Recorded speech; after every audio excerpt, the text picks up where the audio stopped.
All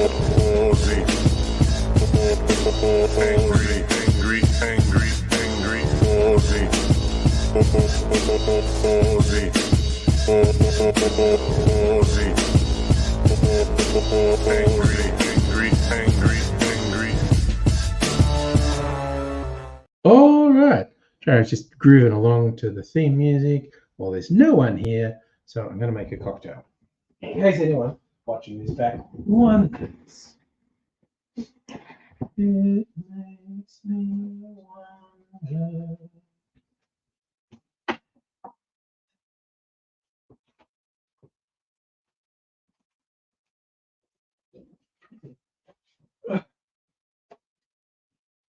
Getting this happening, getting everything happening.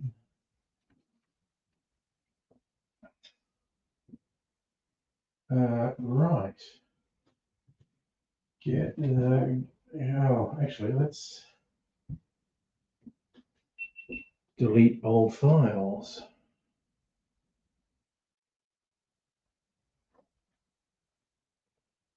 Breaks the round,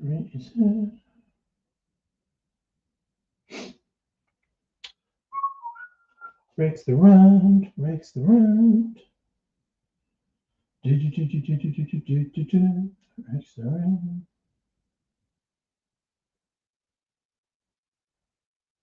Come on. All right.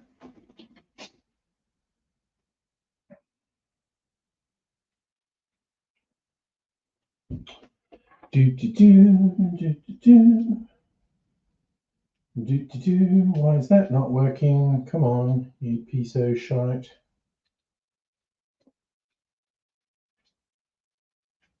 Okay, this is really weird. Why is this not working? Oh. That why? That was why. Because I'm in Egypt. That's why. No, no one's watching me in Egypt. That's fair. That is absolutely fair.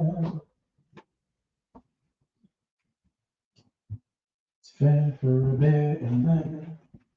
Which one are we going to do first? Trello. Nope.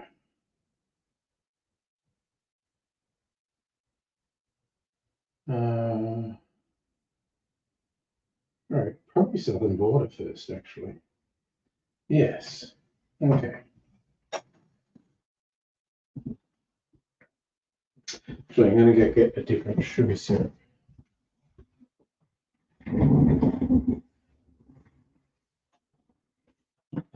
Still no one there to tell. Okay.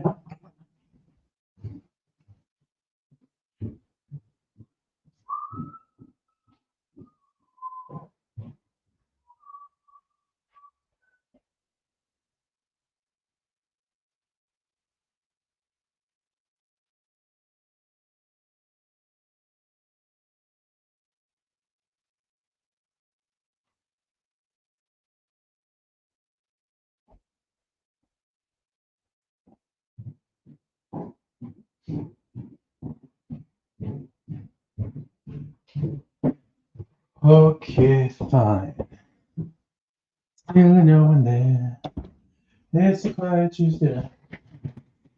What I do with my life, I don't know. Come on, Dana.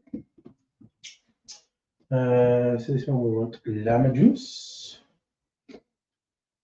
Okay. Peanut juice. Blue curacao. Blue curacao, blue curacao. Why do I have so much blue curacao? And Pisco.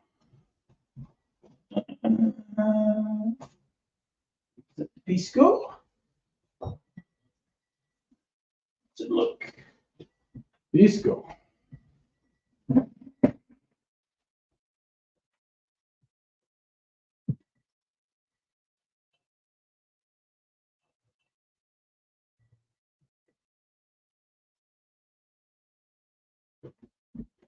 Slightly less rattling noise.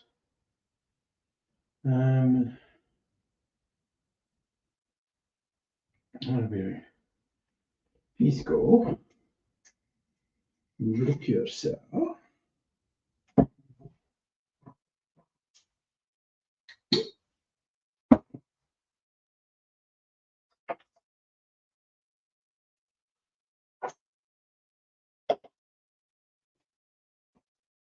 All righty.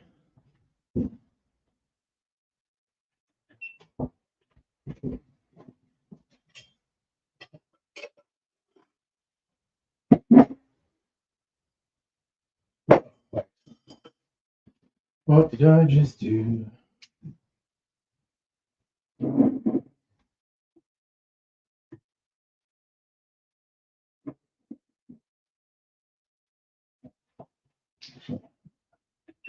It's pushing the wrong button.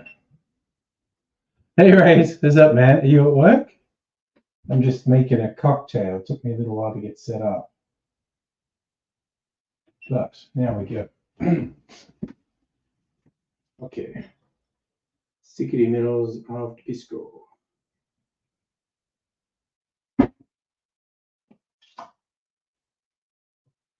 $15 mils. Look yourself.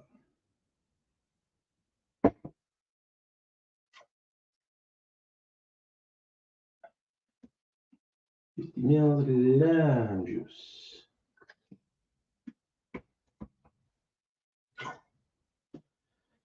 $50 mils pineapple juice.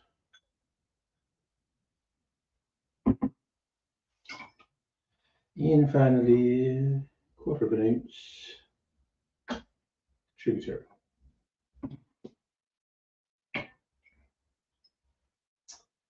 All right. Switch that off. Day off, had a meeting. Oh, this is what you were posting us about on the Discord. Telling the employers how much that other guy sucks. Sometimes people are going to be told. You got a dude who sucks.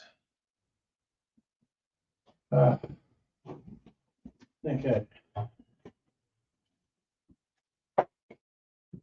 Put some ice in here.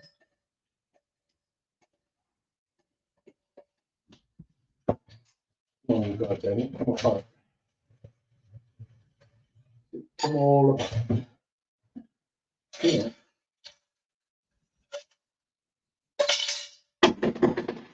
No, that was freaking bound to happen.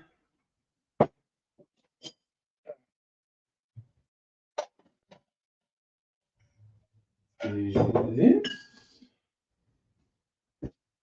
Oh. Right, let's step this up.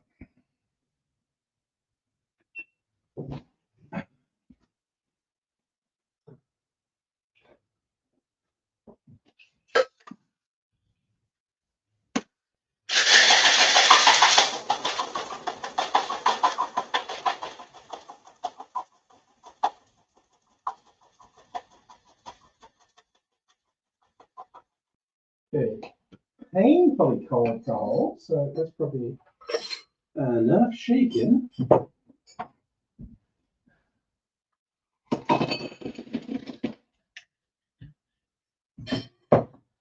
And some pineapple fronds, maybe.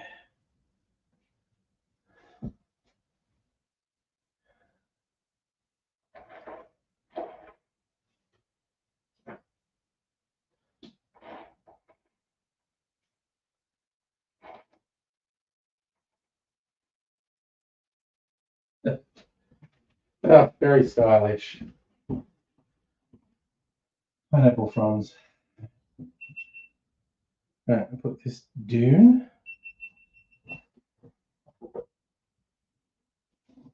Oh. Just go here. Ah, that's not like it. All right, I'm gonna take a picture before I forget.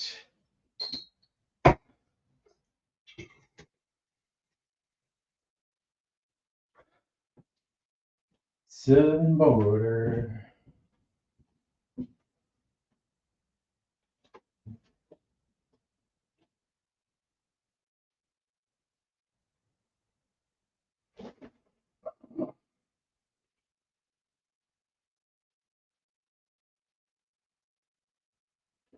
All right. Now's the talkie bit. Let's do the talkie bit. Turn this out.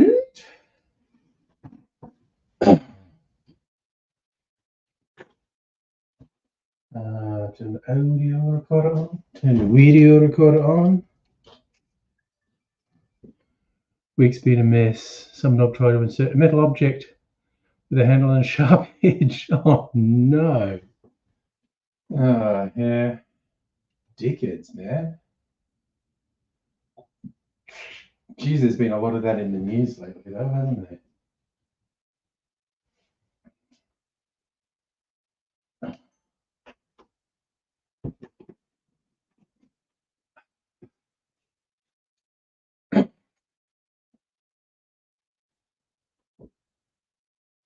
G'day, cocktail lovers. Here's a tasty little tropical number.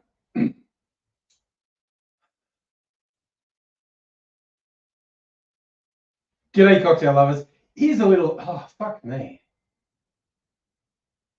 G'day, cocktail lovers. Here's a tasty little number reminiscent of the tropics. In fact, it's basically a blue Hawaii made with pisco as the base. Oh, it tastes good. Here's how we make it. In a shaker, put 2 ounces or 60 mils of pisco. Add to that half an ounce or 15 mils of blue curacao. Then half an ounce or 15 mils of lime juice. Then half an ounce or 15 mils of pineapple juice. And finally, we're going to put about 1/4 ounce or 7.5 mils of sugar syrup. Add ice to the shaker and shake that good and hard for 10 or 15 seconds to get it chilled and diluted. And then I'm doing a dirty dump straight into a rocks glass, decorating with a few pineapple fronds. It doesn't have to be so much to enjoy a drink like this, but if it's summer, this is going to be enjoyable. Try it. It's called the Southern Border. Cheers. I just realized I don't think I said the name of the drink. Dang, hey? All right, now I'm going to sit down properly for a while.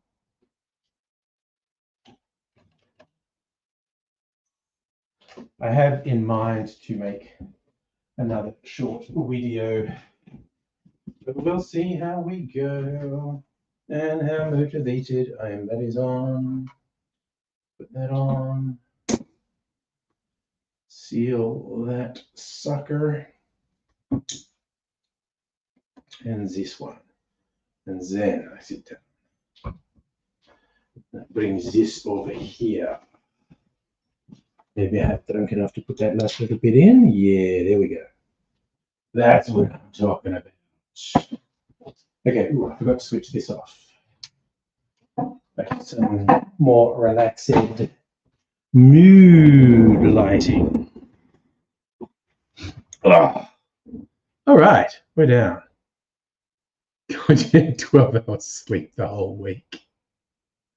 Oh dear. A lot of it, General, isn't reported.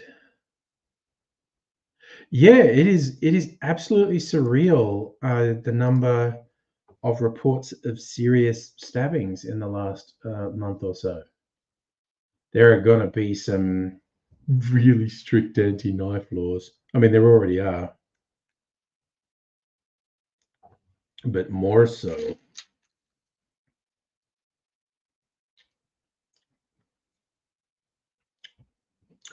Oh, that's a tart little drink. Oh, again, I'm going to adjust this camera a little bit. The old tongue, wiggle it just a little bit. Wiggle it as it grew. Sorry, I'm an old person that has old songs in their head. That one, I believe, from the 90s.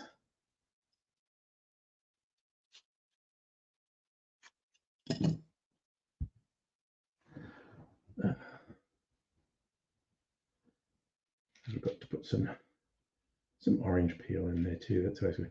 You know what? I'm going to give myself a fucking cherry too because I deserve it.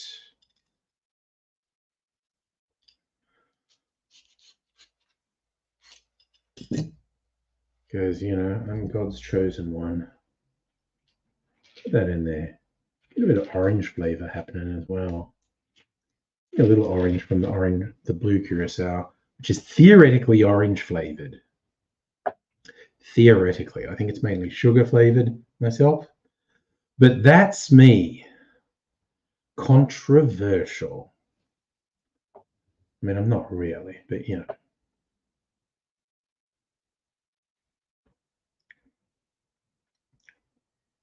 Yeah, it's like 7.5 out of 10, maybe. I mean, I guess I might do that again.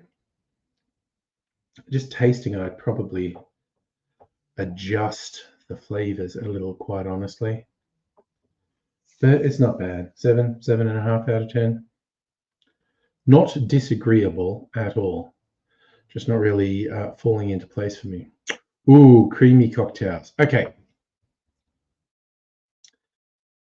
Pina colada has a bad rap, I think. If you find a place that makes a good pina colada, and that's like coconut cream, of course, that's really good. Another creamy one, which can be good depending who makes it, has creme de menthe in it, so you got to like the minty flavor. It's called a grasshopper. I've had very good grasshopper made by some people. Now I'm trying to think. Another one that I've been surprised how good it is. Is it a fuzzy duck? I'm trying to remember.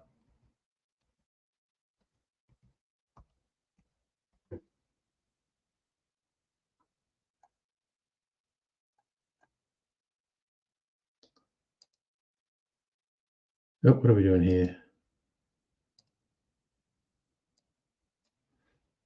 Oh, is it a fluffy duck? Fluffy duck?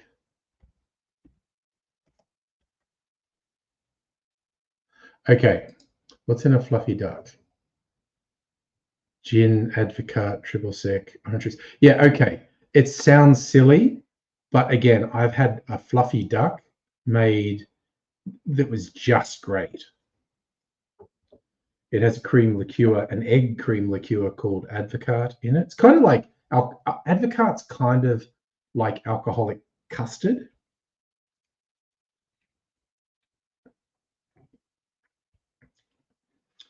But so those are my off the top tips for creamy cocktails. Pina colada, coconut cream, grasshopper, which is just cream, and fluffy duck, which is Advocaat. So 3 different types of creamy cocktails. Ask and ye shall receive.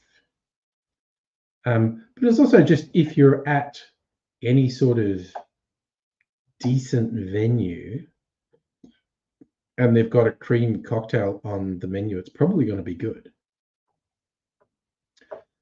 Yeah, you can get some very interesting cream cocktails.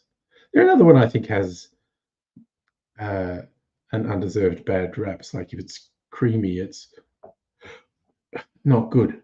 But there are some very good creamy cocktails out there. Yeah.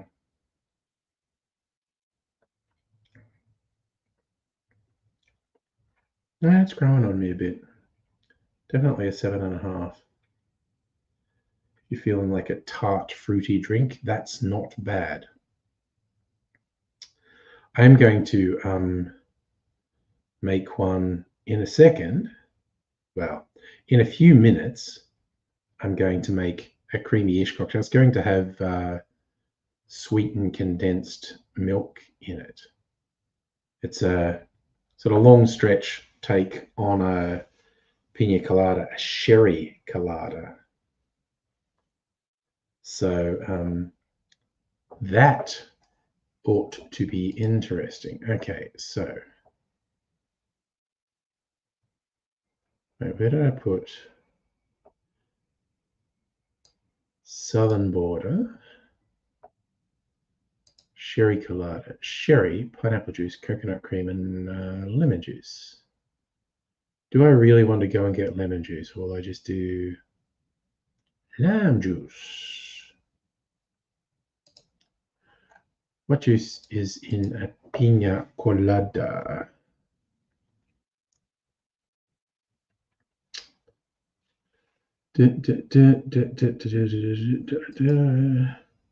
What's Fussy Difford say to do? Lime juice. Yeah, fuck it. I got lime juice here. I'm doing lime juice. Not lemon juice. I'm not going to go back out and get a lemon juice. Oh, this one. Too late for this.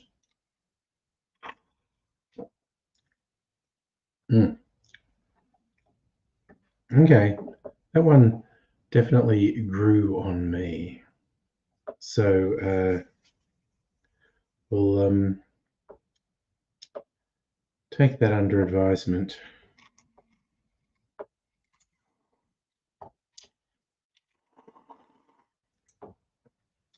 Next one is going to be comparatively low alcohol.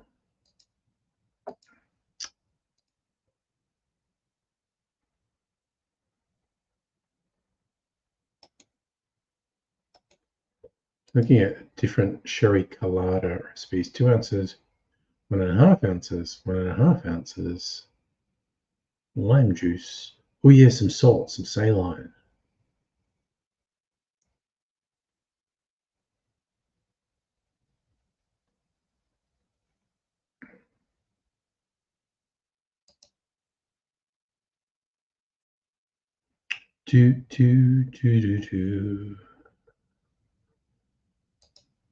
This one's gone, no, it's a big drink. It's gone a bit crazy. 3 ounces of sherry, 3 ounces of pineapple juice, 2 ounces of cream of coconut, 1 ounce of lime juice. That's a big drink.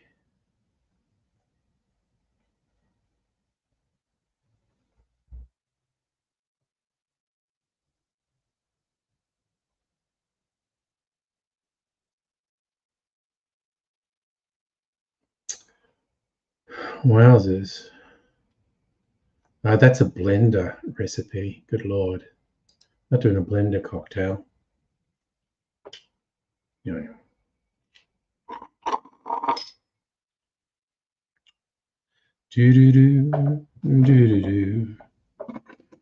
Running out of skewers. I have to clean them and bring some more in. Gonna stab me a cherry. Missed. Ooh, got one.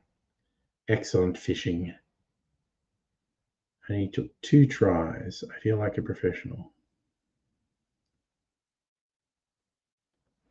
All right, set that there for a bit. Let the syrup drain. This one's relatively low alcohol. I might even make a 3rd drink. Maybe, maybe not. So anyway, I'm going to make this one, the sherry colada. 2 ounces, 1 ounce, 3/4 ounce.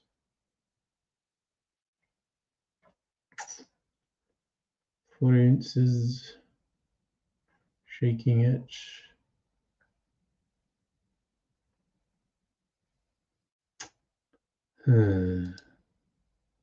It's in that one, it's in that one.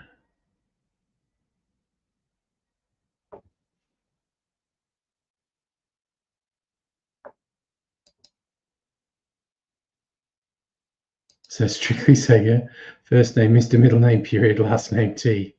That's how he's known. Did he actually look up his real name? I didn't know it until tonight. Lawrence Tureaud, Tureaud.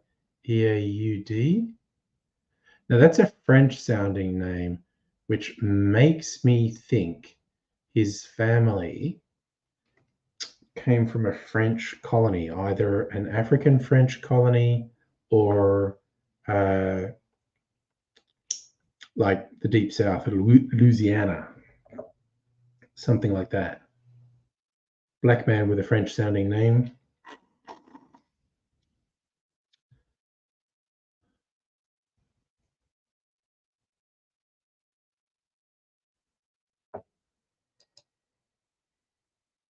All right, I'm going to make the second cockatiel.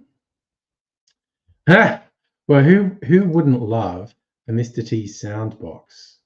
How many Mr. T quotes are there? You know, I'm stuck after I pity the fool. I remember he was so popular when he was B.A. Baracus in the A-Team. I mean, he was a good villain in, was it Rocky 3? Or he was Clubber Lang. That was his name, Clubber Lang.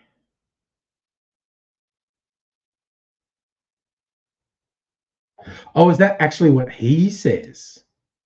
First name Mr., middle name period, last name T. Hey, Justin, how you doing? Okay, excuse me, I'll sit down and chat in a minute. I'm just making a short video. It shouldn't take, I've got to set up, shouldn't take too long. Let's see how quickly I can do this. All right, get this on here. Ooh, I feel like I can feel it after that one drink. Am I turning into a lightweight? See, it isn't so.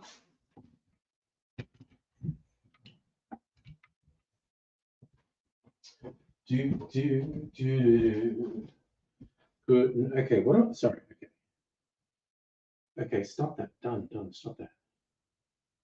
Southern Border's there, and I'm doing sherry colada. So it's literally just sherry. Pineapple juice, coconut cream, lime juice. Okay, so you go back in here. Dark and mysterious, covered of mystery. You go back on the bottom shelf where the brandies are. Oh, and sherry coming out. Pineapple juice, coconut cream. Okay, I got a little thing of cream of coconut. It's actually sweetened, condensed milk.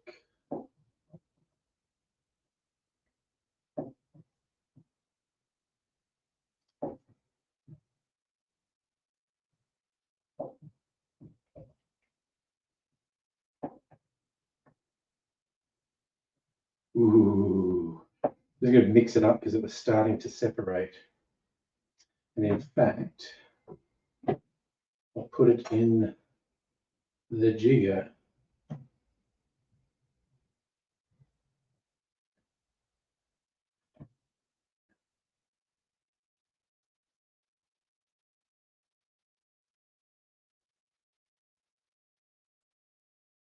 And a little bit more. What was I doing then? That was, sorry, you can even see, I'm talking to myself. I just did something a bit weird, but that's okay. Okay, so ready to rock and roll. I'm just getting myself ready. Hey, Hannah, how you doing? Is that Mr. T quote? Treat your mama right. Oh, no, okay. I do recognize that one as a Mr. T quote. Quit your jibber jabber. That's a seems like a B.A. Baracus one. Hannah, in and out tonight. Currently watching. Oh goodness. Well, I hope they're taking care of you, Hannah. And I hope you shan't be spending too long in the hospital bed.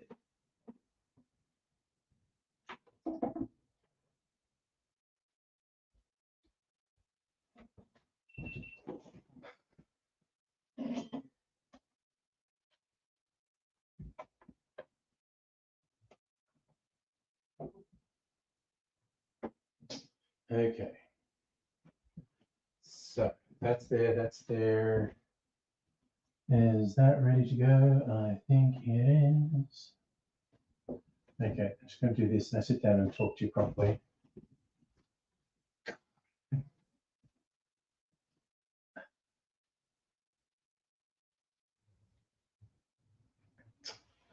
Do, do, do, do, do.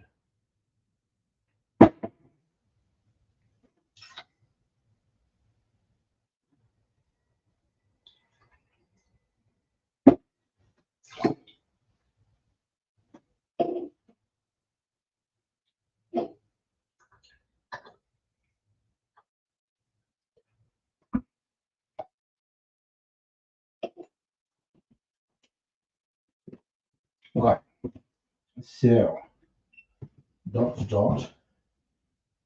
I think this one. She looks cute. All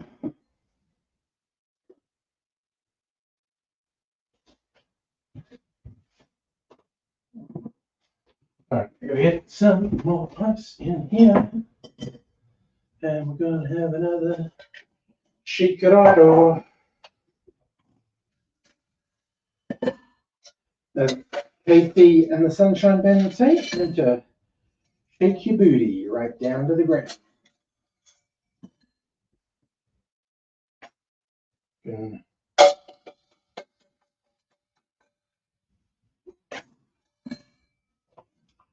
that's all that. Okay. I think I started that, did I? No, what's it doing?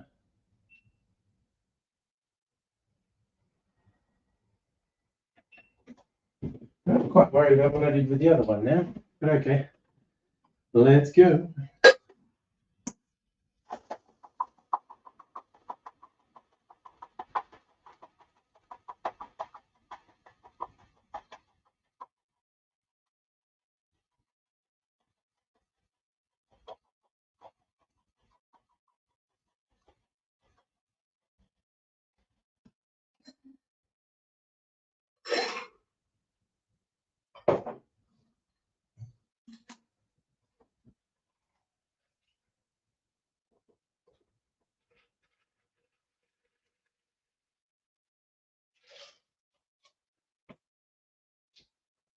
Okay, that's that made. Hey Luigi, how you doing? Wild story. You tell post cocktail. Meeting with HR when you get out. Oh goodness. Okay, well.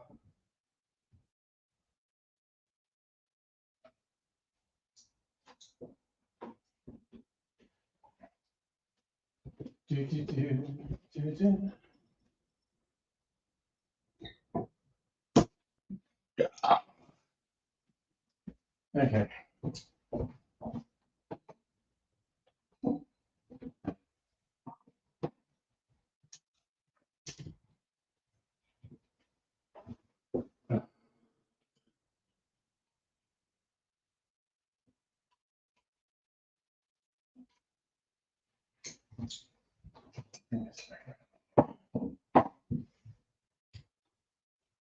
Remember to take a photo.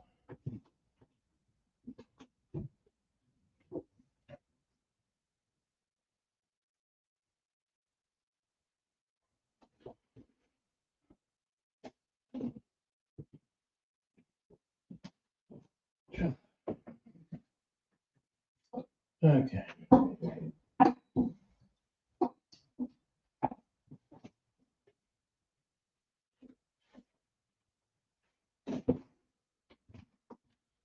Do-do-do.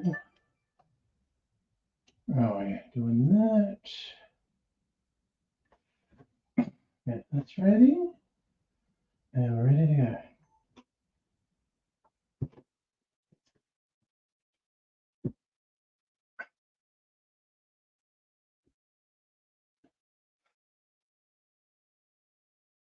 G'day, cocktail lovers. This is a lower alcohol alternative to a pina colada called a sherry colada.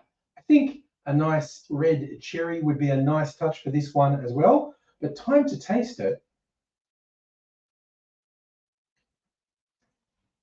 Oh my goodness, there are some great flavors in there. The sherry is an amazing combo with the traditional pina colada elements. Here's how I made it.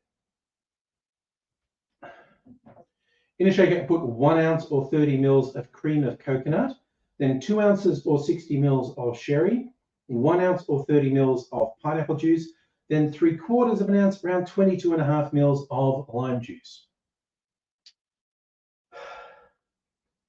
Add ice to the shaker. Shake that good and hard for 15 or even 20 seconds because you really want that cream of coconut integrated with everything else. Shake it good and hard and then strain it into a chilled coupe.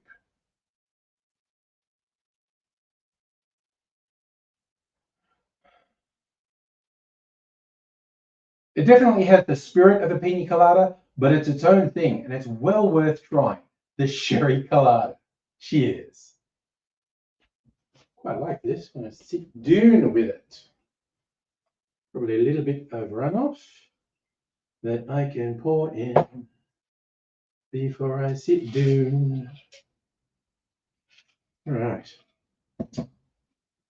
The Pedro Jimenez sherry is quite nutty in flavor almost. Yum. Anyway, got my phone. Sherry colada, yeah, move you over there. Oh, that's still recording. Probably want to switch that off. All right. There. And then I will sit down and we can regale each other with chat.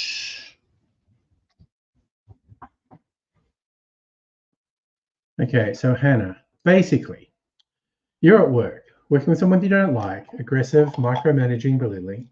Several hours standing silent, you had enough. Put your hand up and told her, don't talk to me like that. She doubled down, got more aggressive and yelling, backing away from her, telling her not to speak on it. Okay, well, we're already at fuck that person stage. Yelling at people in the workplace, not acceptable. Particularly when it's not for any reason, but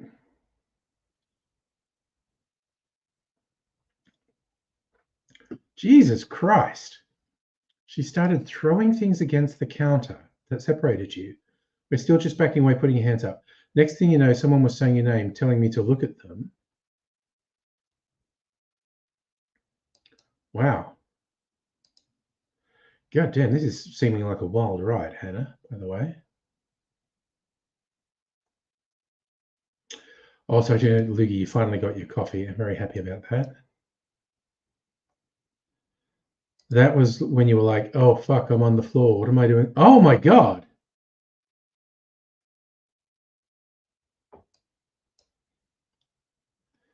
Jesus.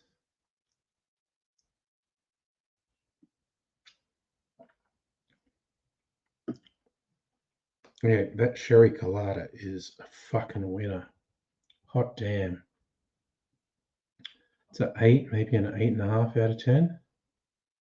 Oof, I would like to play with that a bit more, actually. Not to detract from your rather dramatic story, Hannah, but I am enjoying that cocktail. So I just thought I'd share that. And I just think I'll have another sip as well.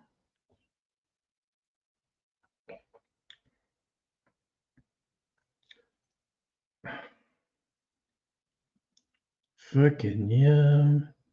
It would seem you had a stress, anxiety-induced seizure based on the egg of your foot. Oof! Oof! You try to test the strength of the concrete floor with your head on the way down. Well, honestly, that fucking person, forget fucking firing them. It kind of sounds like the police should be involved. That sounds like they were escalating it to the point of assault. They may not have knocked you to the ground, but the throwing things and being threatening is completely unacceptable. Oh no, Loogie, Jesus, dude, we're all in the neurosparkly here. You're really looking forward to your coffee, you share the enthusiasm, man. So this person's been like that for years. Well, someone should fucking deal with them, quite honestly. Been reported many times. Well, I'm friggin' serious. This literally sounds like it's serious enough to be a police report.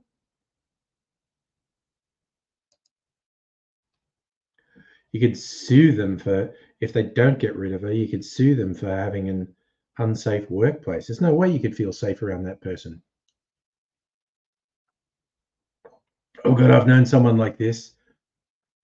She was demoted from a management position and still just being a cunt. Yep. And I imagine they were demoted from management because they were just terrible with people.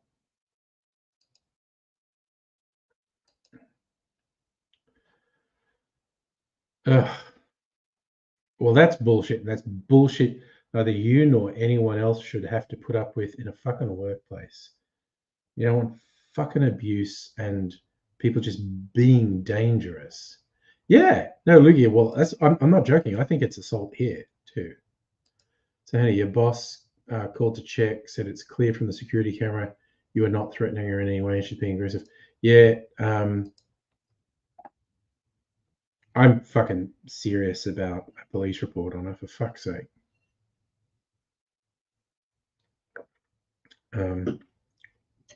Yeah, just standing your ground and saying, "Don't talk to me like that." That's just the basics. That's like the minimal expectation in a workplace. So she didn't come into physical contact with you, never aiming at you. Yeah, no, but again, that is textbook unsafe workplace and extreme misconduct from that person. If they don't get rid of her, they are opening themselves to a lawsuit, quite honestly. And also, someone doesn't have to physically hit you for it to be worth a police report either. Basically said you can discuss it when you're back. She won't be allowed to. It's, again, in pure and simple terms, if they don't get rid of her, they are opening themselves up for a lawsuit by creating an unsafe workplace.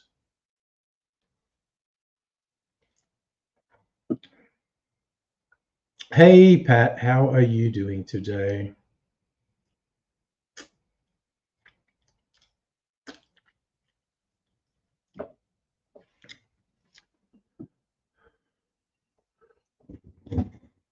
Oh, that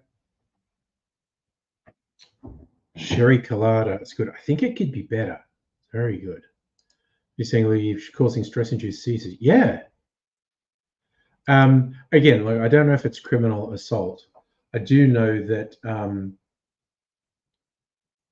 it's extreme misconduct on her part and is making for an unsafe workplace. And they're definitely opening themselves for a lawsuit if they don't do anything. Hey, look at this pretty green drink. Is that showing up as green? It's green. Sort of light, extremely clear green. Clarified cocktail. This is also comparatively low alcohol, so I don't mind having it. Look me, Discord. What have you been watching? What are you showing me on the Discord, Pat? Let me go to the Discord. Wait, do I have the Discord open? I thought I had the Discord open here.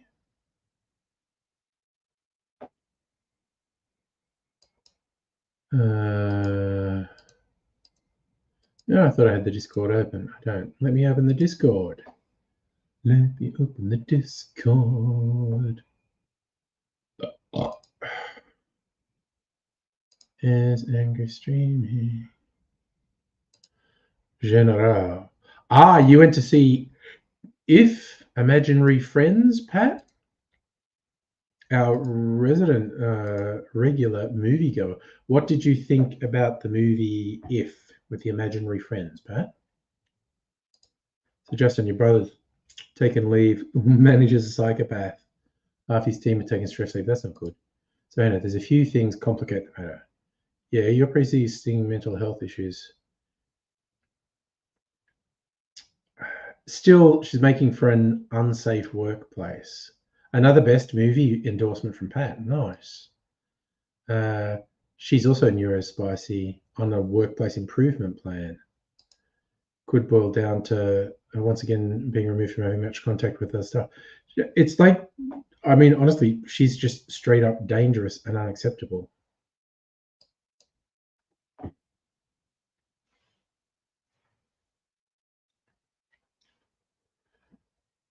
I appreciate the review, Pat. You don't doubt she'll be given final warnings, say she actually. Yeah, well, I just personally reckon there's quite a high possibility they will regret it if they don't get rid of her, because she'll do something else and they'll be liable.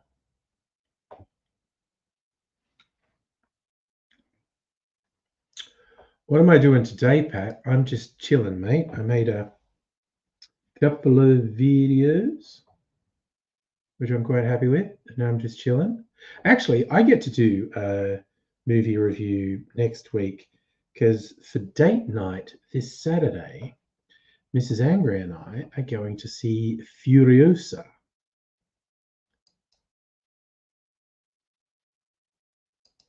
Just an independent investigation has been launched into what's happening at your brother's place. Yeah. It sounds like it. Like if someone's being abusive, even if it's just verbally abusive and just belittling people, it sounds like unacceptable. Tracy on Facebook, how are you doing? Lovely to hear from you. Good morning to you. I'm sure you're aware it's good evening for me, because I'm not drinking tropical drink. Well, you know, I'm not saying I never drink tropical drinks in the morning, as in cocktails, but but you know, I'm in a treat yourself mood. Pat, you're going to, I don't know what the emoji is. Is that the movies or bed? Oh yeah, no, I definitely wouldn't do spoilers. Bigger pain. You're just getting up. Okay, well, I'm just rambling for another hour or so, and then going to bed. Yeehaw! Party animal. Yeah, this is so one of the only things I've been to the movies for was I did go and see Barbie, and then saw Dune Part 2, which is definitely worth going to the movies for. And by myself, I went and saw Civil War because it's not Mrs. Angry's sort of movie. And yeah, I just proposed when, you know, Furiosa was coming out. I just said to Mrs. Angry, "You want to go see Furiosa on date night?" Yes is the answer. Oh, that was the doctor. That was a doctor emoji. See, it's too small, and I am old, and my eyes don't work, Pat. So I did not know what the emoji was. How's the doctor prescribe you? Healthier than the people that you do hit jobs on? Justin, if one person takes leave, they're the problem. Yes, that's actually a great way to put it. If one person takes leave because they're not happy at work, that's their problem. If a bunch of people take leave because they're unhappy at work, it's the manager's problem. Oh, Tracy, it's a Fury Road prequel. Furiosa was the character in Mad Max Fury Road. And so this is like her origin story, which was an interesting direction for George Miller to take. So all completely different actors. It's set like, well, it looks like it covers about a 10 or maybe even 15-year period. And it's set like 20 years prior to Fury Road. Yes, it looks pretty cool. And good old Chris Hemsworth hamming it up heaps as the bad guy, looking like he's having fun. Pat, no two ways about it, my friend. I'm an old man, and when I look at emojis in the chat, they're too small, and I have no goddamn idea what they are. It's just how it is. So actually, I have to admit, I'm going to be very sorely tempted to go and see Deadpool and Wolverine in the movies because I have enjoyed the Deadpool movies, and to finally have the Ryan Reynolds, Hugh Jackman bromance on screen, you know, seems pretty good. So I may or may not go see that in the cinema too, to talk to Mrs. Angry about if she's at all interested in that. Oh, yeah, Tracy, you're up for Deadpool Wolverine. I'm up for Deadpool Wolverine. A good rental recommendation, Fall Guy. Oh, okay. I've heard positive things about that. If you're old enough, like me, you will remember the TV series that inspired it with Lee Majors, aka the $6 Million Man, playing a movie stuntman who gets into adventures in his real life. Yeah, most of what I've heard about this movie, and the character does have the same name, Colt Seavers, saying it's good fun. Lucky, you love Deadpool. Spawn some of your favorite memes. Yeah, I mean, I'd never read Deadpool comics before the movie came out. I did get like a compendium of them after the movie came out. Yeah, it's a fun character. I think that's a tagline for a movie, Justin. If you owe the bank $100, that's your problem. If you owe the bank 100 million, that's the bank's problem. I feel like that was a tagline for a movie. Stress you love all the Marvel stuff. Husband's a nerd. Oh yes, the Bionic Woman, which was the spin-off series for the $6 Million Man with Lindsay Wagner. So again, for those who don't know those shows, they're from the 70s, maybe early 80s. Lee Majors is a test pilot, Steve Austin, and his plane crashes, and they put him back together with cybernetics. I think it's both legs, one arm, and his eye are cybernetic replacements. And so he's always off having adventures using his super strength. He can run really fast because of his cybernetic legs, and the cybernetic arm's really strong. And his cybernetic eyes like a telescope. And the Bionic Woman was a spin-off. His girlfriend who had a near fatal accident skydiving, and I think she got arms, legs, and her ear. So she had a bionic ear. So she's always having adventures where she had to hear tiny sounds. Oh, Wonder Woman, the original, lived in the same. Sorry, when we say the original, are we talking about the TV series here or the first of the Wonder Woman movies? Which was really good. I really liked the first Wonder Woman movie. The rest and the Justice League ones were like,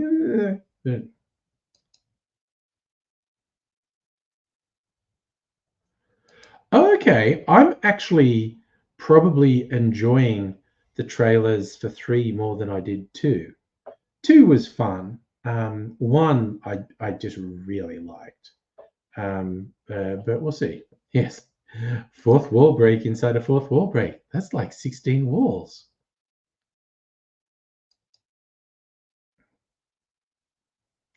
I was trying to remember the original Wonder Woman's name. Linda Carter, wasn't it?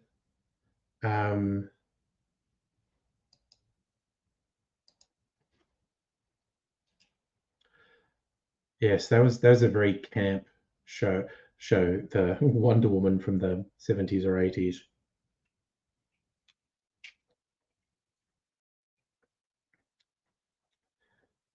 So that's my favorite thing about the newer Wonder Woman movie was her theme when she's going into a fight. There's like that power guitar chords, that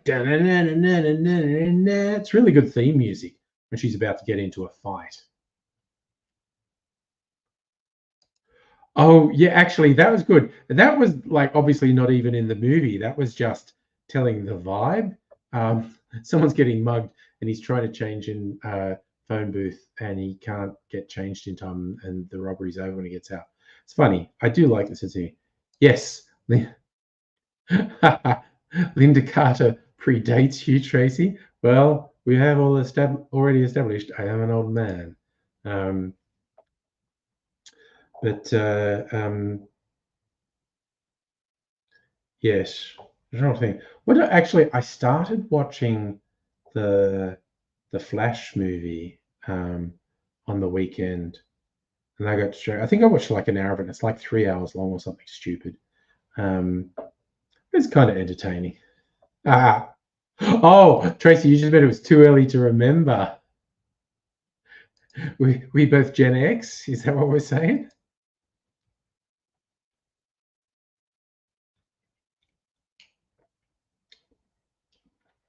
Our childhoods were a wild and lawless time. It's true. But it's the way it is. As I said, getting old, does that suck? Well, it beats the alternative. Because yes, classic Gen X, nice. I'm like even more senior Gen X, 66. But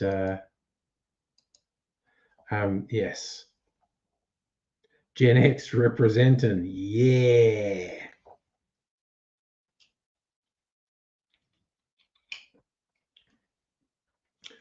Hua. Was that a tickle in my throat? Have another drink. Yeah, no, I'm thoroughly Gen X, but I'm senior Gen X, definitely. I just think even anyone born in the 60s or after, say, 62 is Gen X. Because I think boomers are from like 40s and 50s.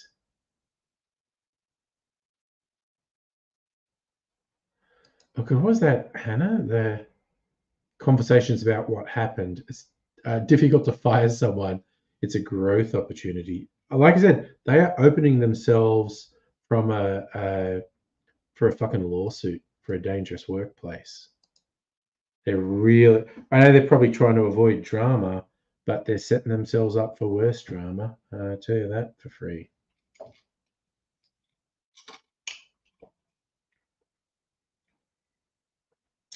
So, yes, I'm from the beginning of the Gen X. Was already a teenager when the 80s hit. 80s is peak time for Gen X. And I was already a teenager, so there you go. It's a good question, Lukey. Do they like have a mail room somewhere back office where this person can be put out of the way? Hannah, basically, they say first occasion physical displays of aggression. Yeah, I really think they're making a rod for their own back. I absolutely understand them feeling it's an awkward situation and they're trying to avoid real drama. Thanks for dropping in, Trace. Always great to hear from you. Have a good day at work. I'm going to have a good sleep. And then I hope to have a good day at work tomorrow. Working from home. Yeah. Done my days in the office this week. Although they're all pretty chill about it, but I just do it anyway. Because Mrs. Angry has to go into her work on Mondays and Tuesdays. So I might as well go in on Mondays and Tuesdays. And then next week I got to go in on a Thursday because there's a thing. It's like, fine, I'll go in for the thing. And then I'm like, fuck it, I'm in the city Thursday. Maybe I'll go out to a cocktail bar after work. Because nothing's open on Monday or Tuesday. So, Hannah, you understand the process, but you make it clear one and only warning and hold them to it. Oh, yeah. Yeah, no, absolutely. It's the thing. I think this person is actively dangerous. And the behavior's beyond unacceptable. It's just fuckery in the first degree. Oh, it is, But that's where like extreme misconduct comes in. And again, also if somebody is dangerous, if someone is actually dangerous, you can take action. You'd be okay if she shuts the fuck up. Shut the fuck up, stay the fuck away. Yeah. It comes down to if she's capable of shutting the fuck up and staying the fuck away. Because that's obviously what's necessary. These pineapple fronds I bought. It was a relatively cheap pineapple, but I bought it specifically for the fronds, and I saved them in the freezer to use as cocktail decorations. And I haven't used any for ages. They've been in the freezer for probably months. And I was going like, yeah, I'm bringing out the pineapple fronds tonight for a friggin' cocktail. Garnish. Try and look at it from point of view of if my brain did know about and had meet the floor, what would they? Yeah, it's.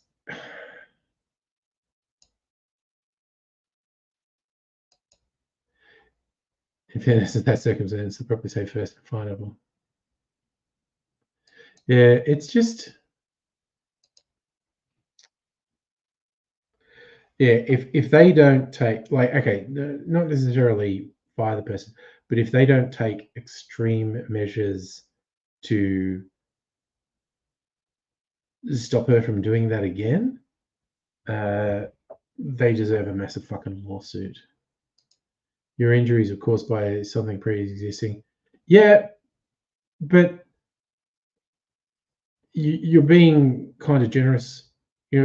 Solely blame it. Okay, say your pre-existing condition was a physical disability that meant you had to use crutches to get around. If she kicked your crutch out and you fell and injured yourself, is the pre-existing condition of your physical disability, does that mitigate that it was her action that caused the fall? Yeah, no, I agree. If anyone starts saying something like she didn't mean to, that's fucking bullshit.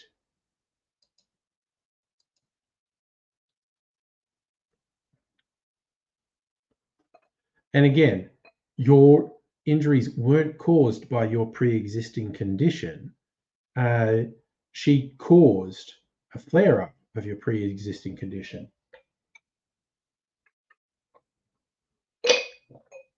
And I stick with my analogy of her kicking crutches out. Look at this cute little can. I tasted these at Caulfield Markets probably a month or two ago now, where I got these little a whole bunch of sample bottles, and a few of them said, "Oh yes, use these Australian SodaSmith mixes with the drinks. You can only get them at Coles. Really good." Then went to Coles and they're on special, so I got a bunch of them. This is finger lime soda. Finger lime being an Australian native. Thank you, Hannah. Good point. Loogie agrees. Thank you all for your support, folks. Trying hard. But it is, yeah. It is. I think it's really important for you, Hannah, to certainly not feel any blame. Your pre-existing condition did not cause the injury. Her action caused the injury. It's that straightforward. Fuck thing is, the doctors are saying this could be a new condition, anxiety-induced Jesus. Well, let's hope you don't get that level of anxiety again. Especially not from this fucking person. Honestly. People. What a bunch of bastards.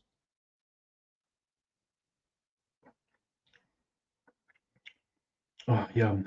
That is really yummy. Just very lightly flavored. I suppose it's got sugar in it. Tastes like it's got sugar in it. Sugars. Sure does.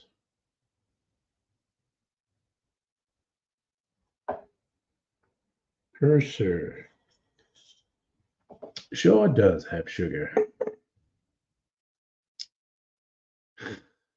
Can't help but laugh. It's called Psychogenic Non-Epileptic Seizures.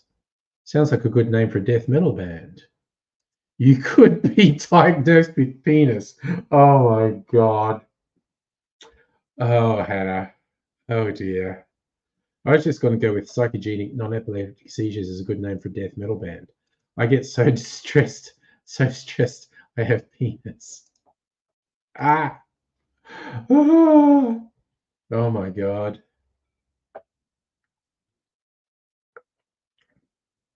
Oh, it's a whole thing.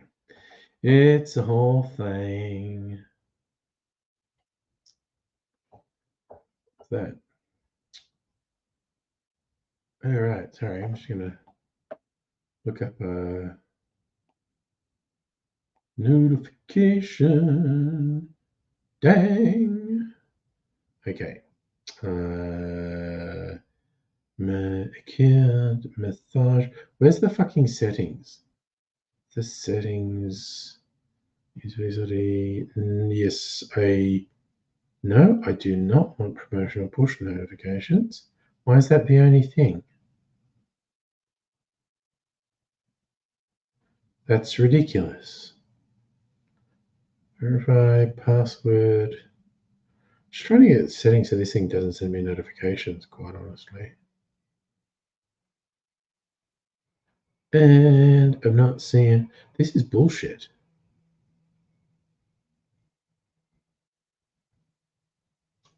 Nope. That's ridiculous. What's this stupid app doing to me?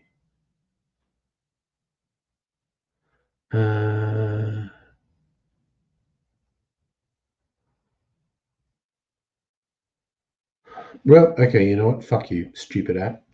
Stupid app. I hate you.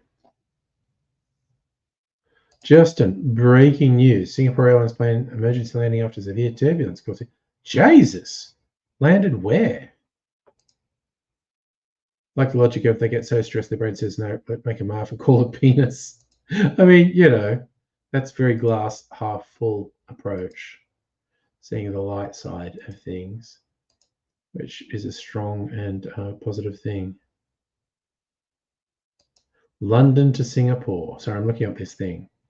1 dead, others injured after Singapore Airlines flight from London struck severe turbulence, made an emergency landing in Bangkok.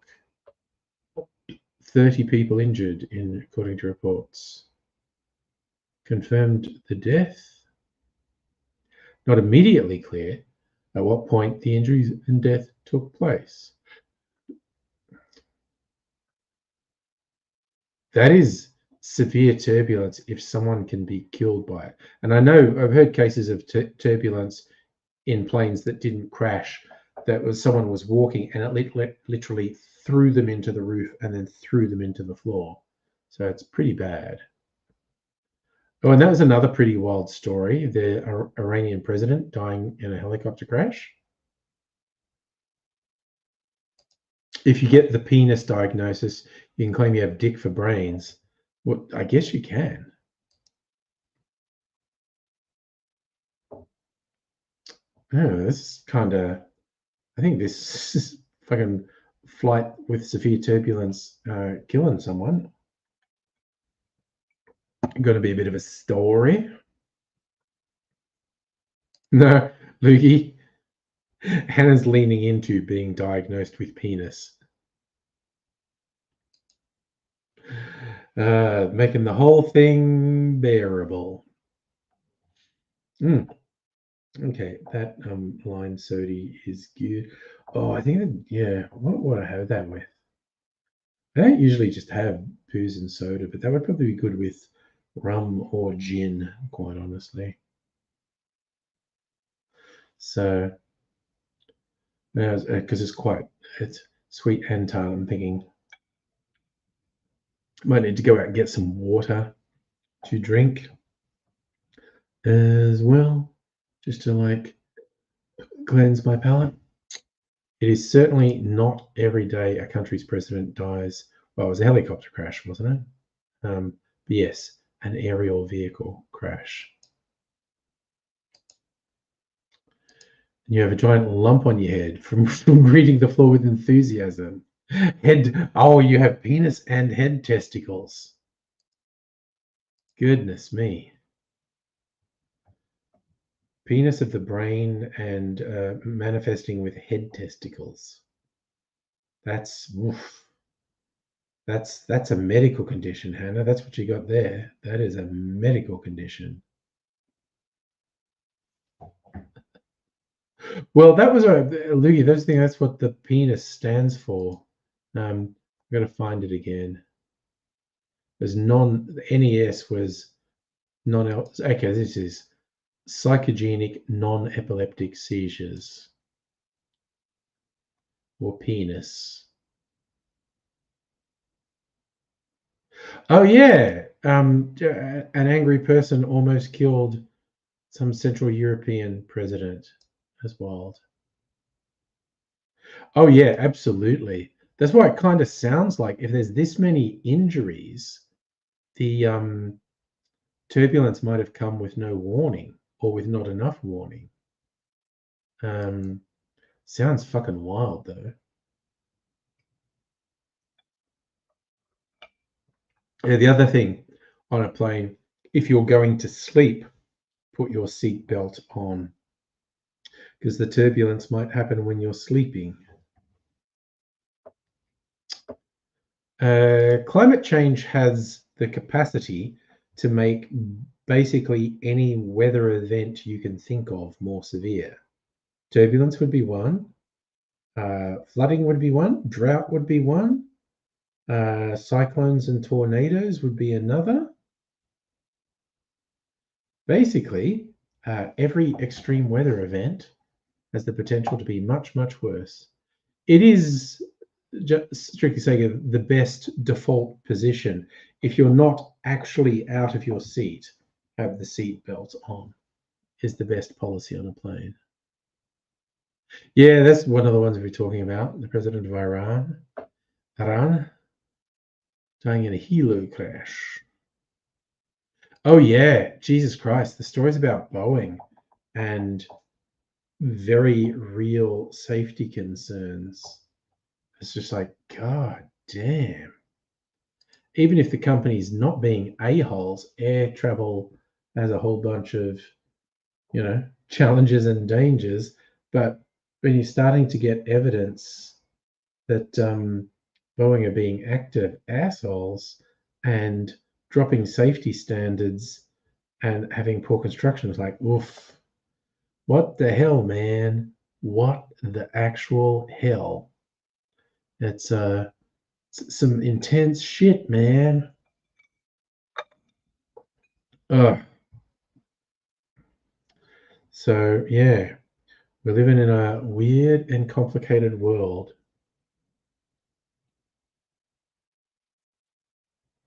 Yes, avoid Boeing planes like the plague.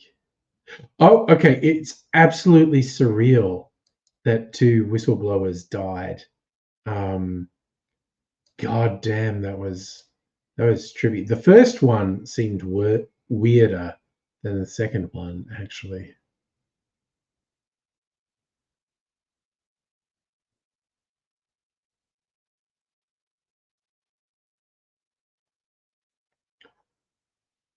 Oh god, we've got a super weird case finally being tried in Australia.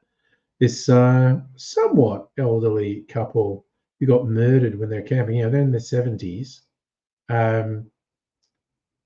But they were having a secret affair going camping. And then they had a random run-in with this dude who's been charged with their murders.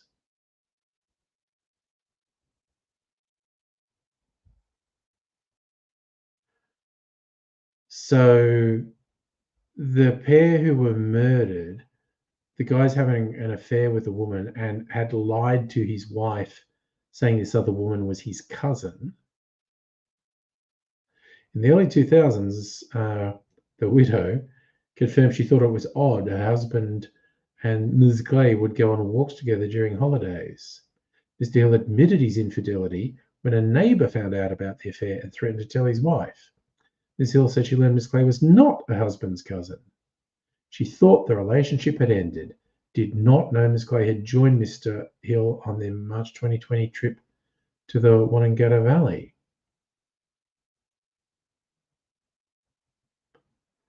Goodness me.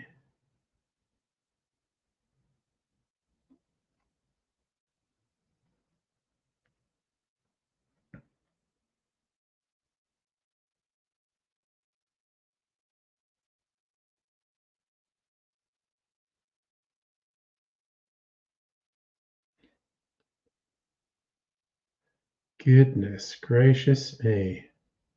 It's a trippy as fuck thing. This 70-odd-year-old pair having an illicit affair and just having a random run-in with someone and ending up dead. Fucking wild. And yes, you do hear stories about Boeing engineers who want to go on Boeing planes.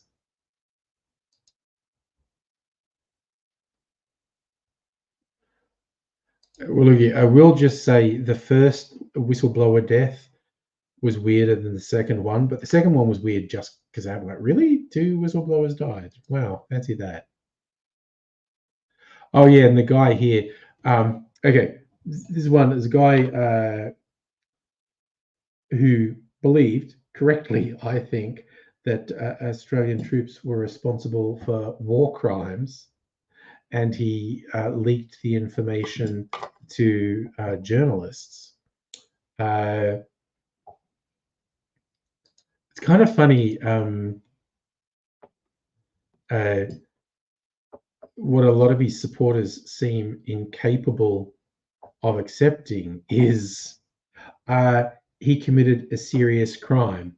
You may well believe he was justified in doing it, and he was morally correct in doing it, but someone in his position could not be under any misapprehension that giving out military secrets to the media because you have this high security clearance, that is a serious crime.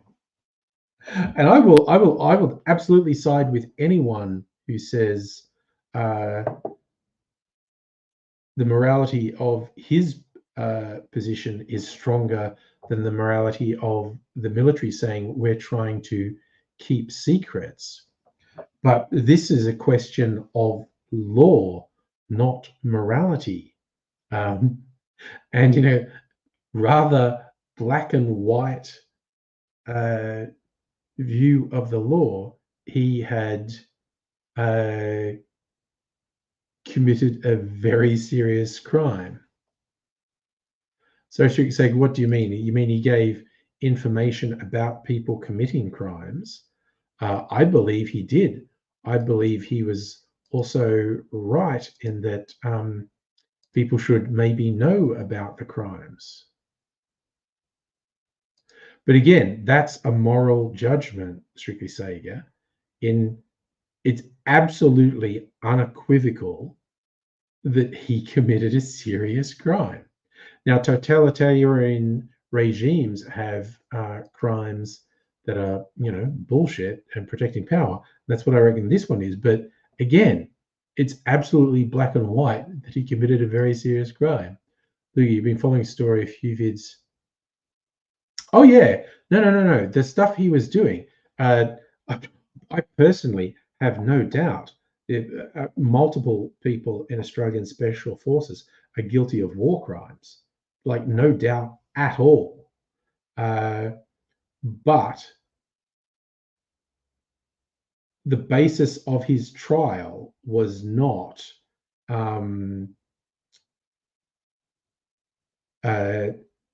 was he morally right to do it? It's like, did he break the law? I personally think the government should have dropped the prosecution, because if you're going to prosecute him, he's going to be guilty. And I think it's some nasty bullshit.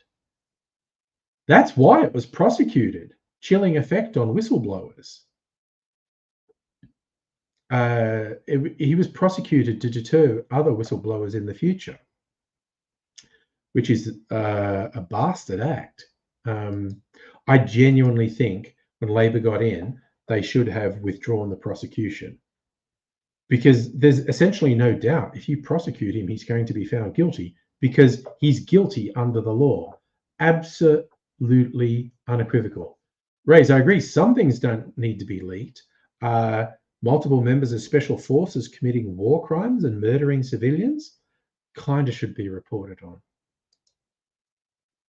Question of what information causes unnecessary mass panic? Yes, rumors around toilet paper shortages caused toilet paper shortages. The Stanford prison experiment. Oh, actually, the Stanford, again, there's so much contention around the Stanford prison experiment. I'm not going to explain what it was. You should go look it up. Students pretending to run a prison. But there's a combination of both people believing the Stanford prison experiment was immoral and bad science, but also quite a body of evidence that the most popular conclusion of the Stanford prison experiment is bullshit, because the students didn't really believe the things they were saying. They were just talking shit. Whistleblowers have more balls than the government. Oh, yeah. And prosecuting whistleblowers is definitely the act of an authority figure trying to stop anyone else from being a whistleblower. Thought it was Julian, just came on. Oh, yeah. Here's the thing. Julian Assange, is that who you're talking about? I am not a Julian Assange fan. I think the guy sniffed his own farts too much, did some bad things. I also think that his pursuit by the US regime is bad and immoral. And also, just bizarrely, I think Assange has kind of fucked his life up more than I was mainly annoyed at the piece of shit for hiding from the sexual assault charges, but I think the way he locked himself in that was it an embassy for years? I think he fucked his life up more than 99% of sex offenders get their life fucked up by prison, quite honestly. Yeah, Ray's know someone called Gillian. Honey, you don't believe it was immoral, but certainly shows people go along with the crowd no matter what. So people go along with things much longer than they would in reasonable circumstances. Here's the thing. I think the war crimes being committed by Australian Special Forces should not have been suppressed. They all should have been fucking prosecuted.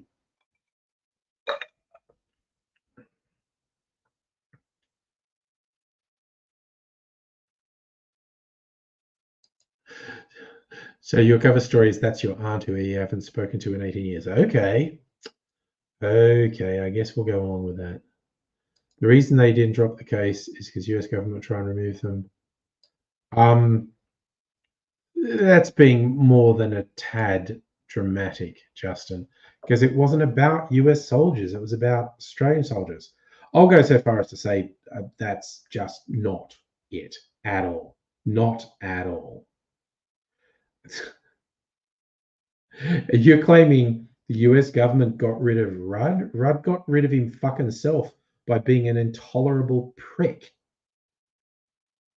Which also, I mean, honestly, although I think we do have pretty solid evidence of the US government actively wanting to get rid of Whitlam. But again, Whitlam behaved in such an insufferable and aloof manner. He had no fucking friends. Hannah, you think it should have been prosecuted, but also the fallout for Australia? Yeah, look, is the whole thing. It's just friggin' ugh. The fact that, yeah, you know, we had soldiers out there committing war crimes and being treated like heroes is just fucked. Friendly Jordan's opinion. Okay, Friendly Jordan's needs to get Labor's dick out of his mouth, quite honestly. That is utterly farcical to drag the US into anything with Kevin Rudd. He was off by his own party for being an insufferable prick. People literally couldn't work with him because he was so fucking obnoxious. Oh God, I remember the Area 51 swarm. Yeah. Well, I think some people did actually go there. Not many though, but it was very funny. Like someone just put it up as a Facebook event. God, remember them when that was something? People do a Facebook event and everyone would click on it. It was like, let's all swarm Area 51. They can't shoot us all. And thousands of people said they were going to. And some people actually did go to the sort of general area, but of course, no one tried to swarm the base because it's a military base. And you end up in prison for that.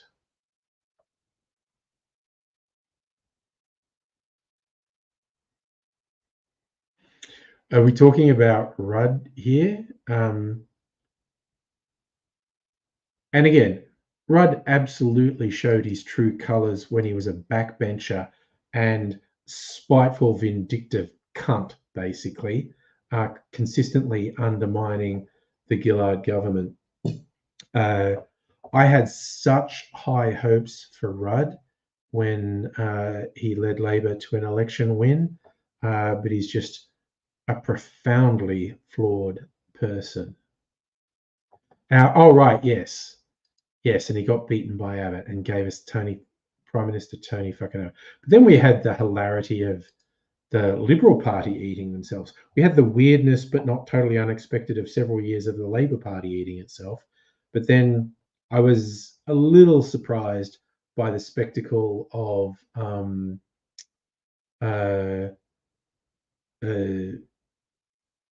several years of the Liberal Party eating itself. I did not see Friendly Jordy's Nother trying to get into Pine Gap.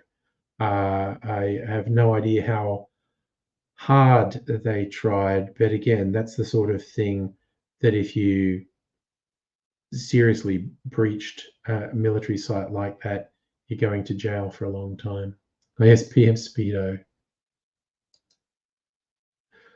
Oof. And then we would get weird editorial cartoons in conservative newspapers where they seriously sexualized Tony Abbott, which is genuinely off-putting.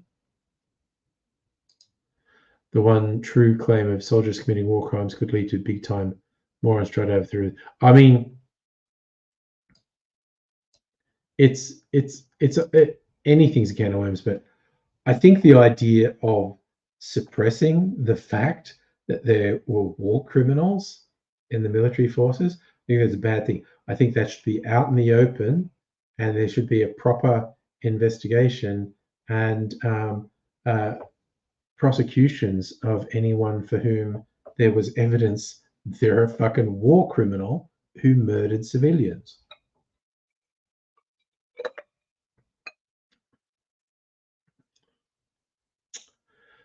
Yes, Justin, I was vaguely aware that that video existed.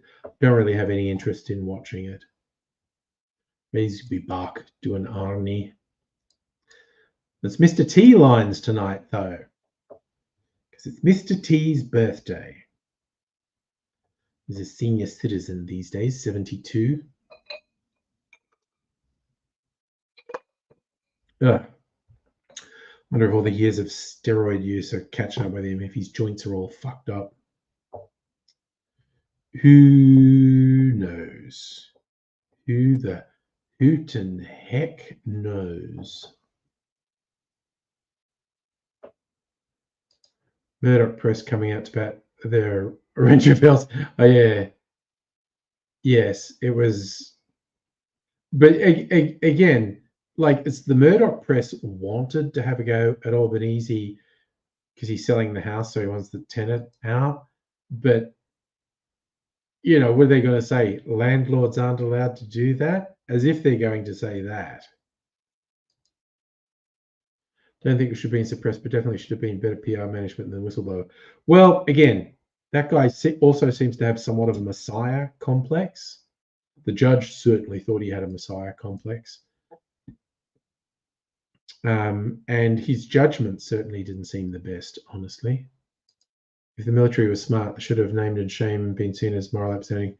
Yeah, well, it's like the Ben Roberts-Smith trial where he's trying to sue people for defamation for suggesting he was a war criminal, and that went really badly for him. And it's like, man, I don't think many people knew about allegations of Ben Roberts-Smith being a war criminal until Ben Roberts-Smith went to court to try and say people were wrong, and the court disagreed. It was like, damn, you really got to be careful when you launch defamation cases against people, because, geez, you end up looking super guilty a lot of the time.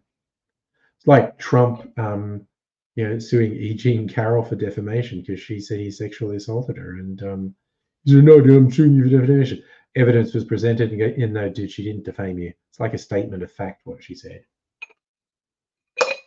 On balance of evidence, she was telling the truth. And even right back to Oscar Wilde, for those who don't know, you may have at least a vague knowledge that Oscar Wilde was imprisoned for being gay.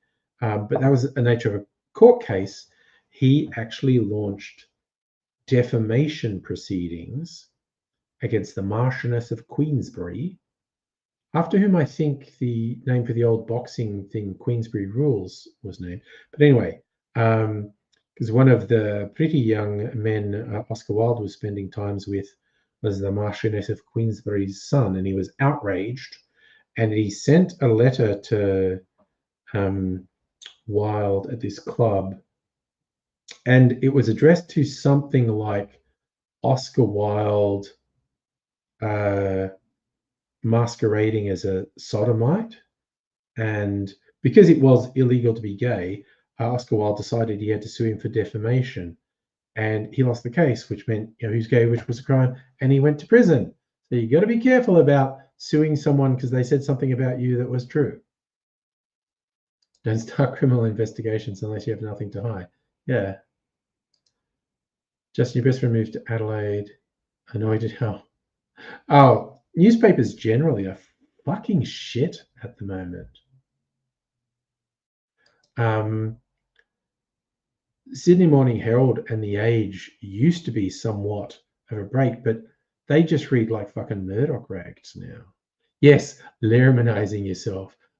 Actually, that's another excellent one, much more recent, launching defamation proceedings, and the court going, no, their defense of truth stands because they were telling the fucking truth. And you are a horrible, horrible person. It's like, Jesus Christ. I think he's still facing trial in Queensland over a different case, over which I hope he's found guilty and fucking jailed. He's a fucking piece of shit. Such fucking filth. Hey, Celtic, how you doing? Okay. I know I did say I was going to go against the border. Maybe I won't. Maybe I'll just let the ice melt a bit and drink that. Not drink too much water before bedtime. To wake up in the middle of the night and go pee-pees. Which I'll probably have to anyway, quite honestly. But say la vie, that happens. Loogie, and we could do with a lighter note. Lighter note, stores having a sale on cheese. Buy one, get one free. No, some Munster cheese. Nice. These are the days of our lives, Rays. Okay, it's changed a bit. So the normal days are now Tuesday, Thursday, Friday, and every second Saturday. And when we get back into daylight saving, I'll probably start doing Sundays again.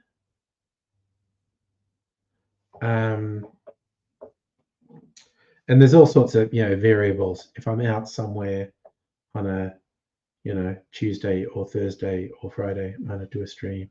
So yeah.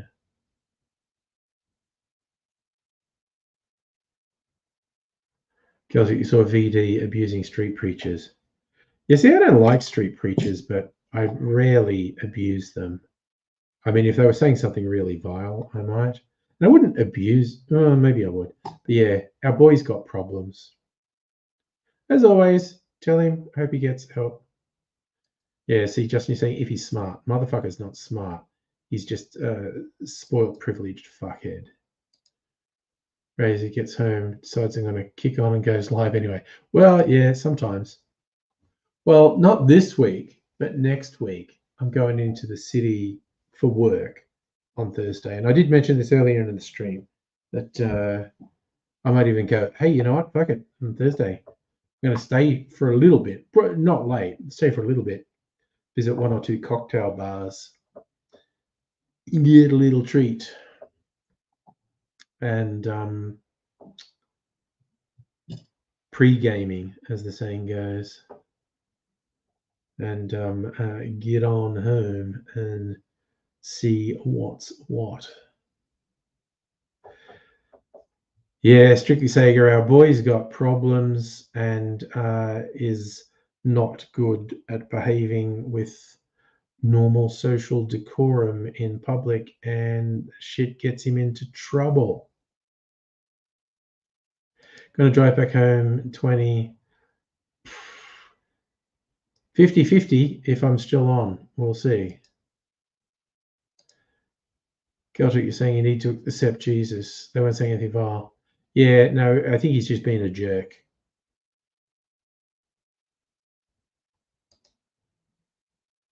Internet gets shut off. Federal government's trash. Oh, well. Have to catch it, even if it's, just like with updates on Discord or whatever. But, I hope that you manage things, Lukey. I do remember you talking about that on the Discord, actually.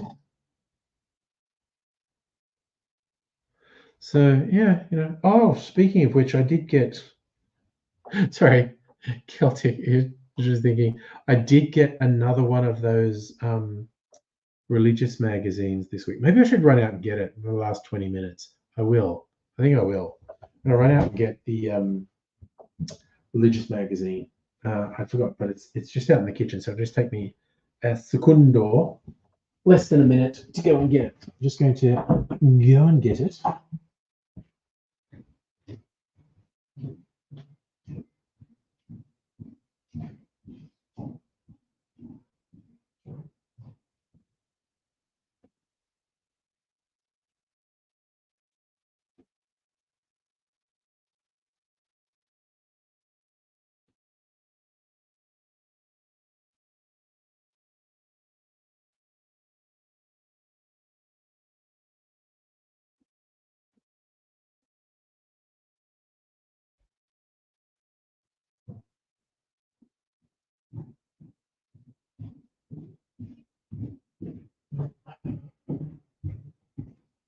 Okay, I'm back.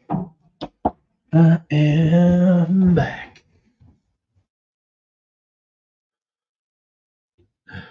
I love your spirit, Loogie. Nothing's going to stop you, man.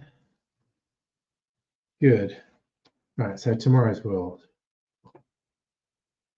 80 years since D-Day on the cover.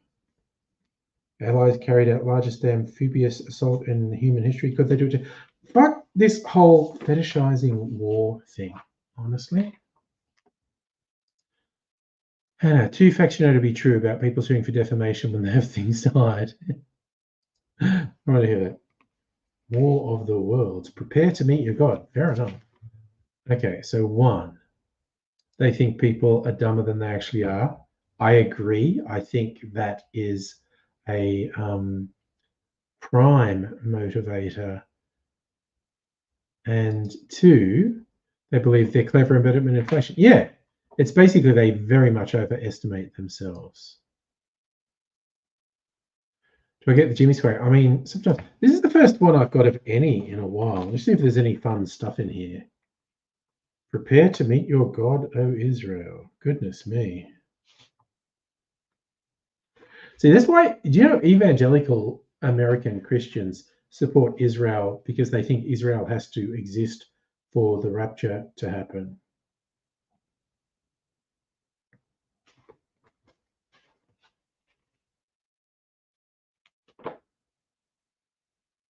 Does God call us or do we choose him? Oh, Canada, a higher standard. CSA Group is a global organization dedicated to safety, social good, and sustainability. We're a leader in standards development, testing, inspection, and certification around the world. Okay. Founders of billions of products, processes, and services. There aren't billions. CSA mark is well respected. God, what the fuck? God standard. Overlooked litany of licentiousness. Sorry, this sounds like me. A litany of licentiousness.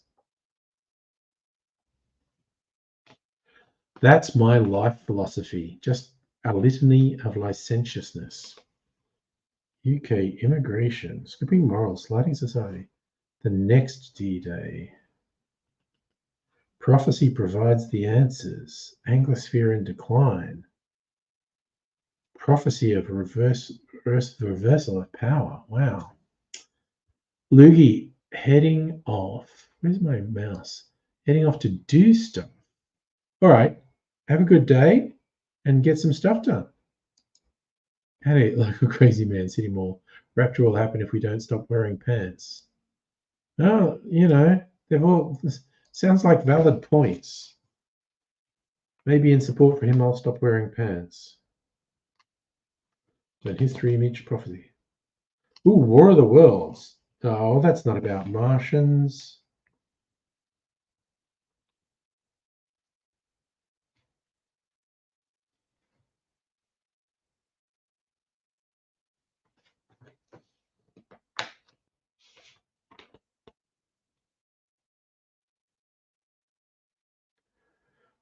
Ooh.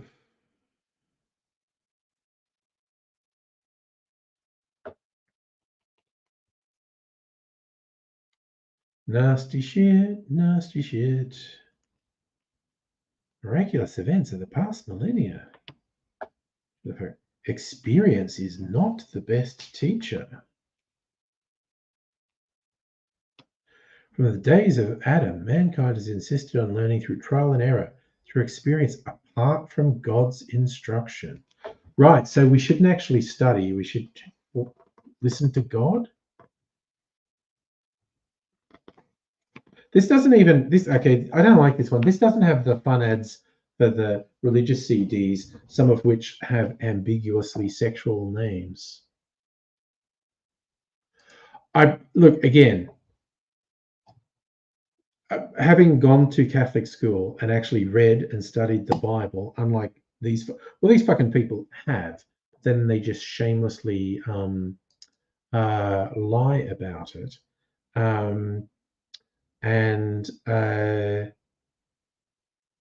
If the Bible is true, they'd all be going to hell. Oh, also, so that episode is on The Simpsons. It was, I think, like you said, it was episode 22. It was 21 on Disney Plus. It was when Bart decides he respects Homer. That's the story, yeah? Celtic church that produces magazine broke off from another church who were white supremacists. Yes, that's why they're scared of a reduction of the Anglosphere. Yeah, good point, man. How pissed would you be if you made it to the afterlife, found out someone like Westboro Baptist got it right, rather than cycle worker? And there's an old sketch of Rowan Atkinson. By old, I mean like 80s, maybe 90s. So 30, 40 years old, of Rowan Atkinson being the devil on Judgment Day, calling the role in hell. And I think he's doing it in alphabetical order. And but he's saying all the various groups that you all hear, and then he goes, atheists, are the atheists here? And you're looking at, there you are. I bet you all feel very silly right now, which is a great joke. And everyone's having a good laugh. But then he has a great callback joke a bit later where he's going through everything. He goes, Christians, are all the Christians here? Oh, there you are. Apparently, the Jews were right, which was a killer follow-up to the atheists being in hell. Yes, those people don't study the Bible. Yeah, and they just selectively quote and misquote.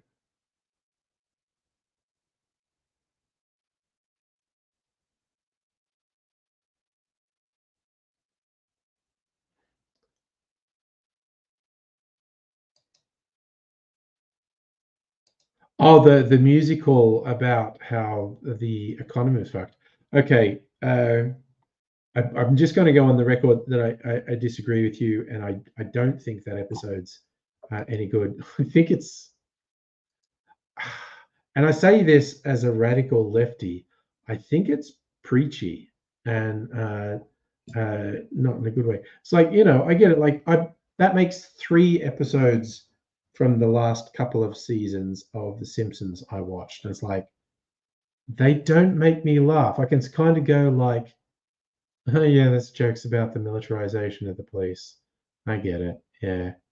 And oh, yeah, I get it. It's just, it's not memorable. There's no great lines.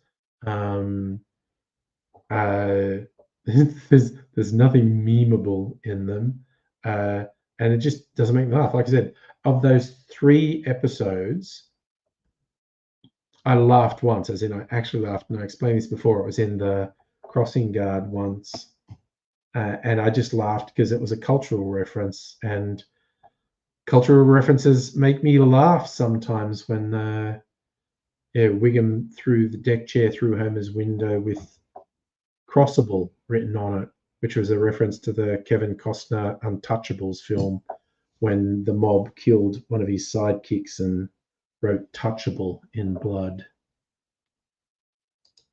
And you reckon in recent years, Simpsons have gone from jokes trying too hard to comment on political. Yeah, I think it's too preachy. Oh, yeah, look, humor's absolutely subjective, Justin.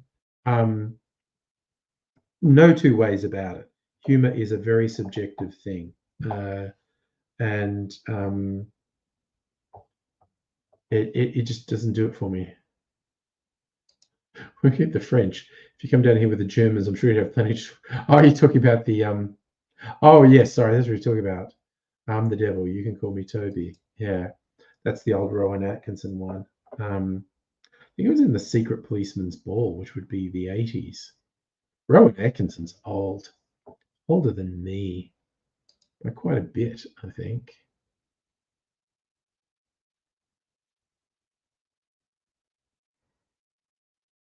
Uh,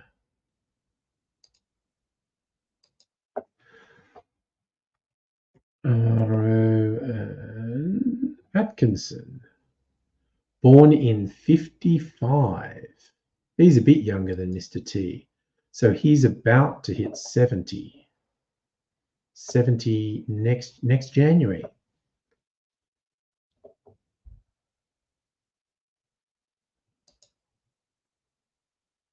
Thanks, Celtic. I like it too. It's blue. It's got a weird thing. There's like snowflakes and like holly, like it's a Christmas thing, but then 4-leaf clovers, like it's a St. Patrick's Day thing. It's confused. Yeah, I think he did it for multiple things, and you could definitely get it on YouTube. Rowan Atkinson as the devil.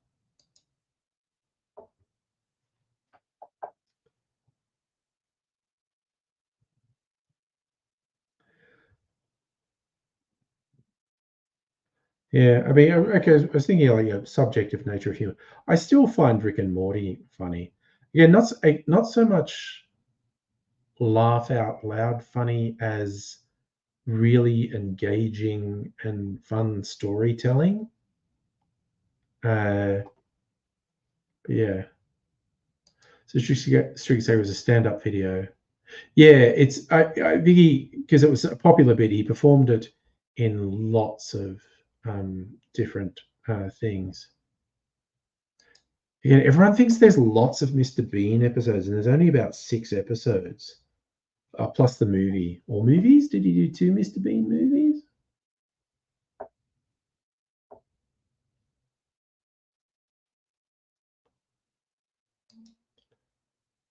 I think that's a fair read, by the way, Justin.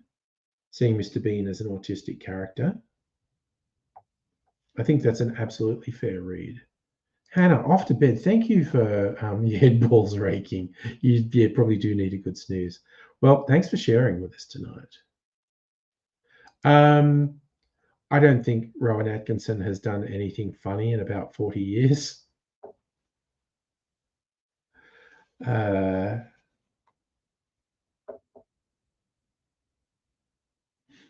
I thought there were 2 Mr. Bean movies.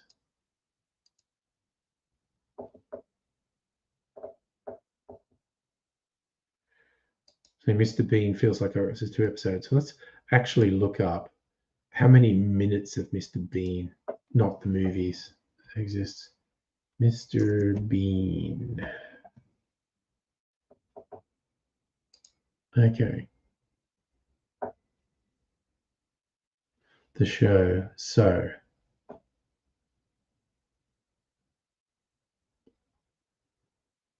how many episodes were there? There are 15 episodes in total, and they appeared over a time frame of like 5 years or something.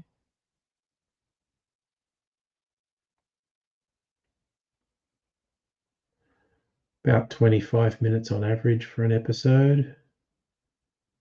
So they aired between 1st January 1990 and 15th December 1995. So it took basically 6 years for 15 episodes to go to air. My God.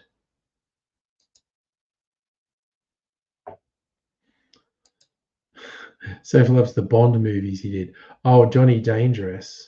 I think he had a major depressive episode because they weren't very successful either commercially or critically. Oh, yeah, again, big surprise. Comedians who are prone to depression. Jesus, that's a story as old as time. You loved Mr. Bean on Holiday but hated the first Mr. Bean movie. Is Mr. Bean on Holiday where he goes to America, or was that the first one? I don't even remember.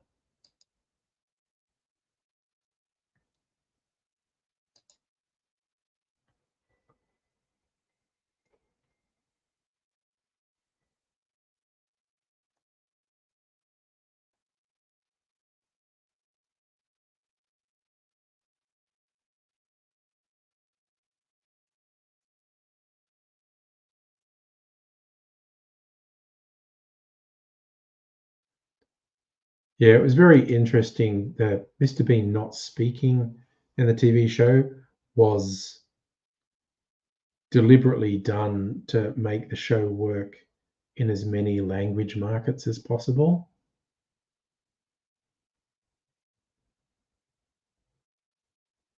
Okay, so America, where he destroys Whistler's mother, that's the first one. Okay. My favorite comedian. I don't know that I have one. In fact, I think I conclusively say I don't have one. People who have been my favorite comedians in the past turn out to be arseholes. It's really depressing. Oh, actually, no, I take it back. Bo Burnham. Two is in France. Okay. So, no, I actually can give an unequivocal answer to who's my favorite comedian. It's Bo Burnham. Probably only a matter of time till he does something terrible and makes me regret ever liking him, because that happened with like fucking Dave Chappelle and Louis C.K. At various points, I would have called them my favorite comedian, and they turned out to be assholes. Yeah, I've got the first series of Louis on DVD, and I've got a couple Dave Chappelle live shows on DVD from his early days, not his resurgence. And I loved Chappelle's show. I thought Chappelle's show was incredible.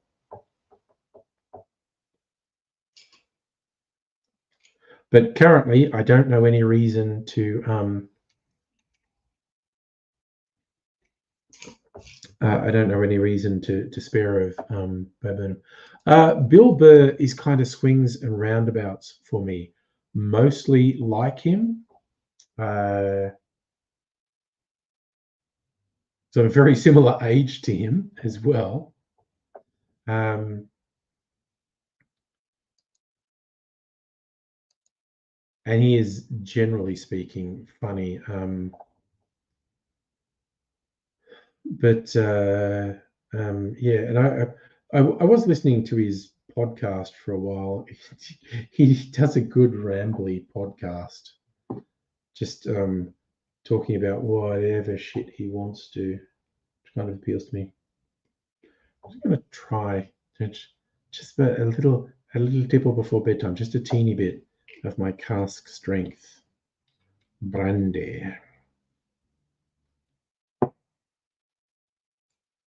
Just a little bit.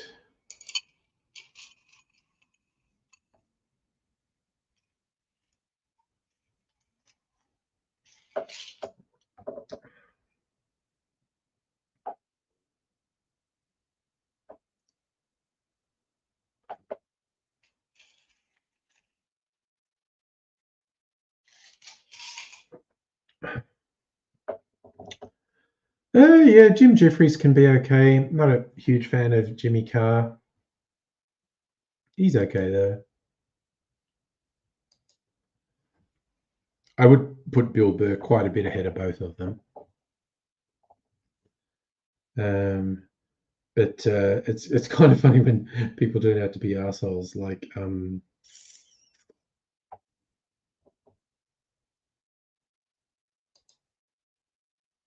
trying to think of guys on a. Geez, just trying to remember names. Neil Brennan can be funny. It's really weird. When I've watched Neil Brennan's specials, I thought they were really good. And he does a podcast where he interviews other comedians. It's really good. But then I've seen him just like a shorter stand-up bit, like on a growth bit, and it's fucking hack. It was really weird.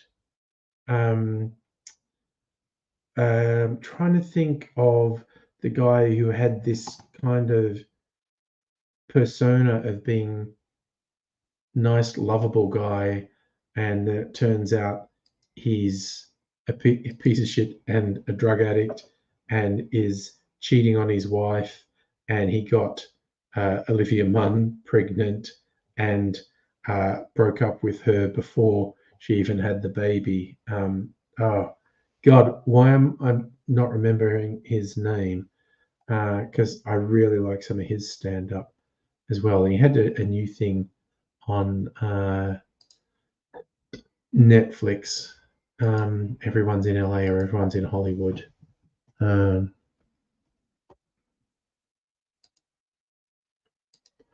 logged into Netflix on this laptop.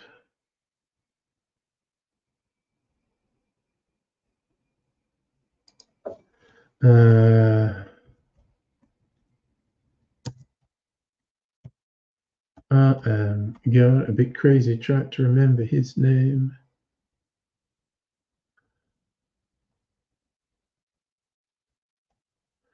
Best comedy on Netflix. There's a movies. I don't want movies.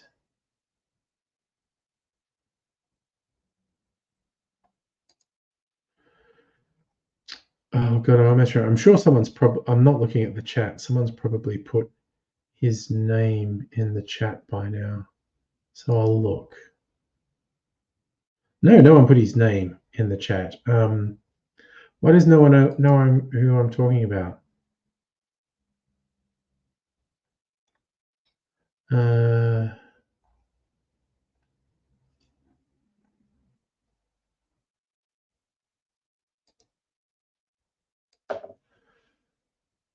Comedy specials, maybe. John, I got it. I almost remembered his name.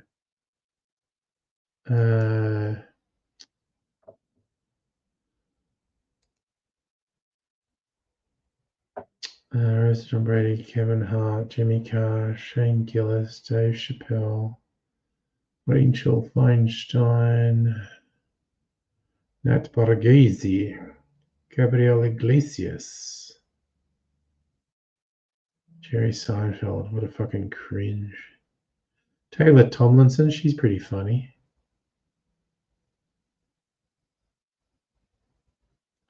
Jonas Brothers. Russell Howard, he can be okay. James Acaster, he's pretty interesting. Dimitri Martin can be funny. Anna Gatsby can be funny.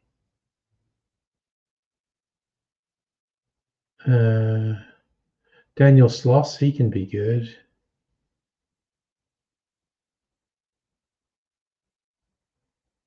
John Mulaney, that's his fucking name. Tom Segura, he can be good too. John Mulaney, I've quite liked some of his stuff, but geez, he turned out to be a shithead. Like I said, literally, he had this kind of, he did have this sort of clean image, and when he told stories about his relationship, it's like, you know, seemed to have a good relationship with his wife, but turned out that secretly he's a fucked up drug addict who cheated on his wife, got Olivia Munn pregnant, and left her before she had the baby. So it's fucking degenerate.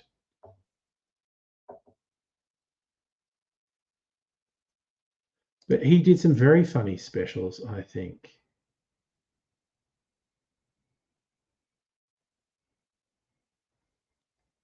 Oddballs, and God, they gave Jeff Dunham a special, the guy who does the cringy shit with ventriloquist dummies.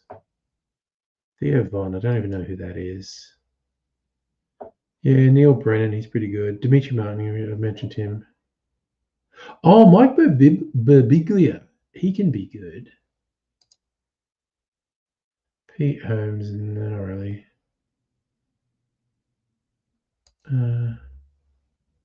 Got a few Bo Burnham specials. He's good. Oh, God. Tig Notaro, she can be pretty funny. Pete Davidson, sort of seen some of his stuff. This can be funny.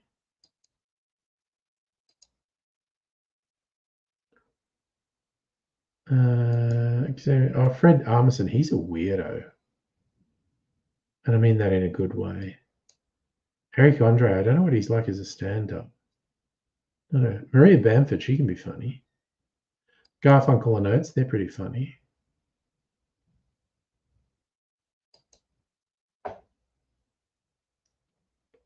Patton Oswalt. I haven't seen him do stand-up for a while. He's pretty good stand-up. There's a couple Patton Oswalt specials on Netflix.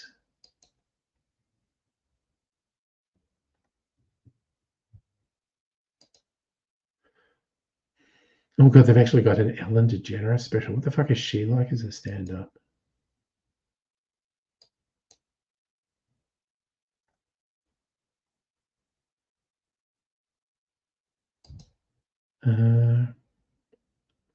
Bert Kreischer. I mean, he can be very funny. And they've got a couple of Bill Burr specials on there. God, they've even got some Chris Rock ones.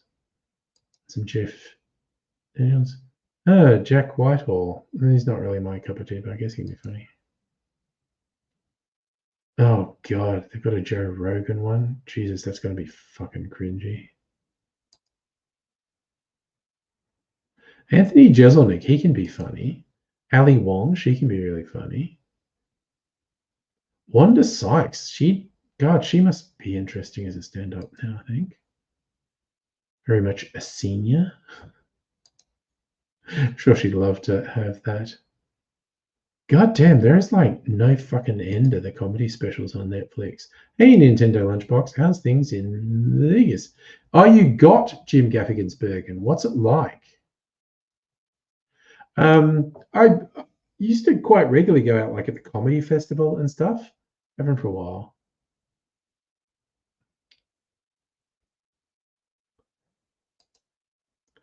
Yeah, honestly, I was always a Carlin fan, and I've watched clips recently. I thought, man, he's pretty dated.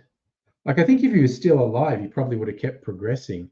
But when you watch some of his stuff from the 80s or 90s, you go, that's from the 80s or 90s, isn't it? Love the Patton Oswalt CDs. That KFC. He's he is a good stand-up. Used to go to comics when you're in Melbourne. Dave O'Neill. Wow. Big Plume, yes. Judith Lucy is a good stand-up, actually. I used to enjoy it with Mrs. Angry. We'd go when the comedy festival was on. Just go to town hall where they're promoting shows, and you get all the comedians handing out flyers for their show. And we just basically go, well, who can convince us to go to their show? Who can do a really good pitch while holding the flyer? And that's how we choose which show to go to. And we saw some really good shows that way. One or two significant disappointments as well, but definitely saw some good ones by doing that strategy.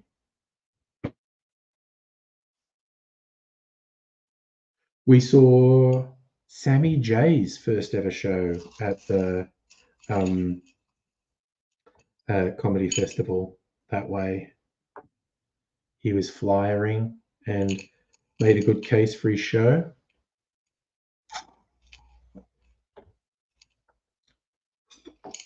But have not seen a comedy show for a little while.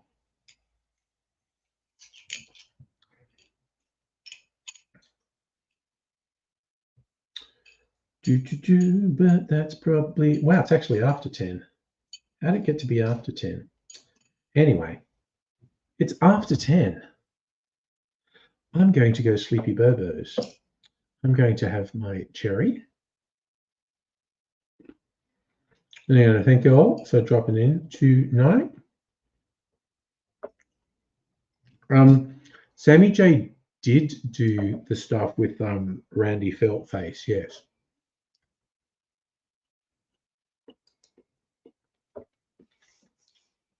And he's an ABC radio announcer these days too. But anyway, y'all take care. I will, in all probability, be back on Thursday night. So if you're around and I'm around, I'll see you then. But I'm going to